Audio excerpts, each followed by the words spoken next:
put me a thumbs up, comment yes, whatever you like. Let me know in the comments below if you save your rainwater. Yeah, I just wanted to jump on and give you a bit of a silver lining, if you like, to the lovely weather we've been having. Silver linings that I think of when it comes to rain. So it's more than just here to soak the dry ground. Now, after yesterday, well, in fact, after the last week we've had with the on and off rain in the mornings and evenings, the ground is nice and soaked now. We've had enough. We don't need any more. It's fine. But yesterday afternoon was lovely. It got really hot, which was absolutely perfect. It dried everything, all the leaves off nicely.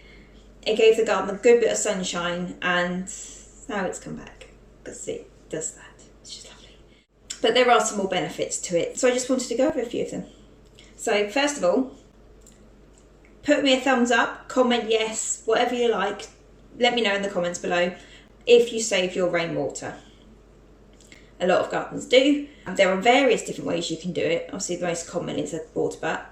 I have 3 water butts in the garden, a big one and 2 slimline ones, because that's what I can fit in the space. I would love more. In fact, I've probably got another water butt somewhere in the garden that I haven't got rigged up, but at the moment I haven't got space for it anywhere. It's really frustrating. But there are other ways that you can save your water in the garden. For instance, buckets. You can leave buckets or bowls around the garden, which are really good for insects and wildlife as well. If you've got a stream or a pond in your garden, so you can take from that if you need to. Again, really good for wildlife. Yeah, let me know in the comments below if you save your own rainwater and how you do it as well, because that might give people some inspiration as well. So if you save your own rainwater, it's a really good money saving tip as well. So you don't have to hose pipe your garden, which is a real, I mean, yeah, okay, if your water butts run out like mid-July or August, fine. If you've had a long period of dry weather, no rain, then you have to use your hose pipe because there's no other option. So that's fine. But if you can get away with it, if you can store enough water to not use your hose pipe, if you can help it, it's much better for the garden. Much better for your pocket for a start, but much better for the garden. So that's my second one to come to. Obviously the rainwater being natural has got a lot of micronutrients in it as well, which is why after a period of rain and you get nice sunshine, the garden looks all green and lush and like vibrant. It's like it's had a boost overnight. It's because the rain has given it all this extra micronutrients. It's got the extra carbon dioxide in it as well, which is obviously what the plant needs. It has got copper and magnesium and calcium there, which all promotes the overall health of the garden. So after a good rain, it has all that extra goodness in the soil.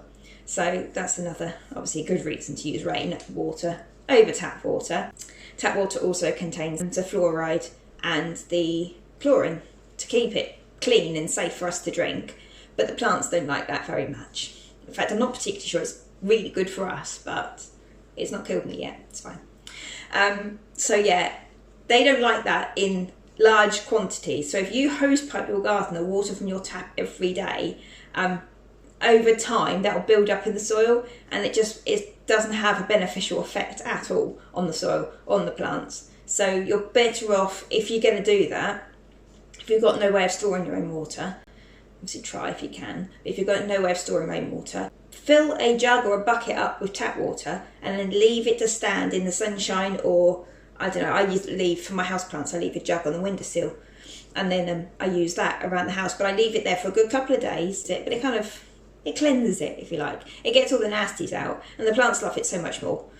So much more. So that's really good as well. This one is a bit of a good and a bad.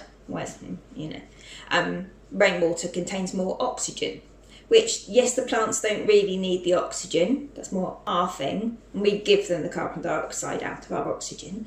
But when a ground gets waterlogged from like a pipe leak, or you've left your hose running on the lawn and it waterlogs the lawn, that can cause the roots to rot on your lawn or on your plants, whatever. It's like an anaerobic effect it has on the roots, and they start to rot. If the rain does the same thing, if you like, you have a downpour for like 2 weeks straight, the roots won't rot because they've got that good content of oxygen in the rain, which then it moves it through the soil, I suppose, faster. And although it gets waterlogged a bit, it doesn't allow the anaerobic effect to start, so the roots then don't start to rot. A bit of science there for you. But I think that's quite a beneficial thing. We can rely on the fact that if we get downpours of rain, that our plants aren't going to suddenly start rotting away into nothing like they would do if we watered them heavily with a hose pipe. So I think it's quite beneficial. Bit of a silver lining there for you. Another good one, this is my last one I promise. If the water table that sits below the topsoil, between the subsoil and the topsoil, the water table. Most of us know what a water table is. When we get heavy downpours of rain, we say, oh, our water table's a bit high, because our ground's like sodden. So when we get downpours, the water table gets filled, gets like topped up. The water table is where your plant roots get their water from. They don't get it from the topsoil. Very small amount, I think it's probably like 2% of the world's water, of Earth's water, is actually stored in the topsoil. So it's all in the water table. And some of it does seep through into subsoil. Most plants will go through the topsoil and into the water table to get all their water. The topsoil will contain all the nutrients they need, and then they'll get the water from the water table. So the rain tops that up for them. So then they've got a nice little store then of all the water they're going to need. So if you get a big dry spell after you've had a good rain, they're fine. They've got their little storage bit down there. They can go get their roots, send their roots down, find that, and they're fine then. I mean, if we get the rest of June and July dry, the plants should be okay, mainly in the garden.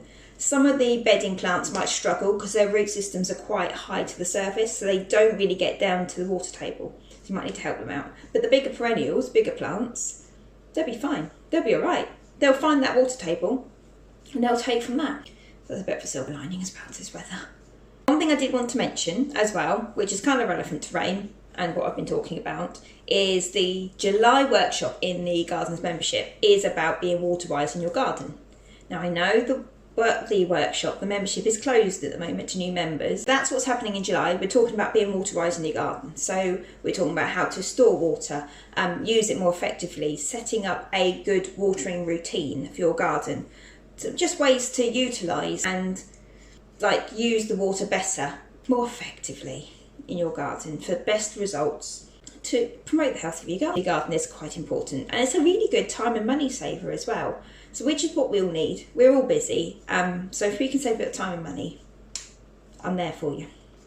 So that's obviously happening in the membership in July, but if you sign up when the doors reopen in August, so the end of July, August, sign up to the waiting list and I will let you know when that's happening as soon as the doors open, so you can sign up. But if you sign up for the August, you can then access July's as well. So all the previous months' workshops and everything will still be saved in the group, in the members only group. So you'll find that. So yeah, if you sign up in August, you'll be able to access that one as well. So it'll be quite useful to you in August, because I imagine it's still been quite warm and we're going to still need to know about being water wise. So sign up to the waiting list and I'll let you know as soon as the doors open. So very excited. I've got a few ideas for the August workshop, but I'm not going to let those go yet. So, first I've got to refine the ideas as well.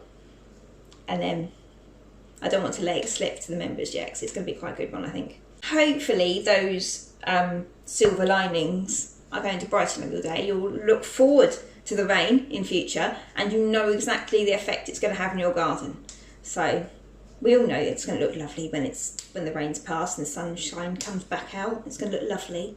But until then, we've got the grey sky and the wind and the rain to put up with. So we need something to focus on to push us through, so to speak. But yeah, so comment, tell me below, do you store your water, your rainwater? Just your rainwater, I don't care about your tap water. Do you store your rainwater? How do you store it as well? Because give us some inspiration and tips. As I say, I've just got water butts. In fact, I have got a stream at the bottom of the garden that runs very well, but when it's dry, it doesn't run very well, so it's a bit of a pointless water store. And I've got bird baths and the odd bucket around the garden as well, which I can take from. So that's how I store my water. Tell me about yours. So see you soon, have a great week, and I'll catch up with you again soon. See you later. La la la la la la la la la la la la la.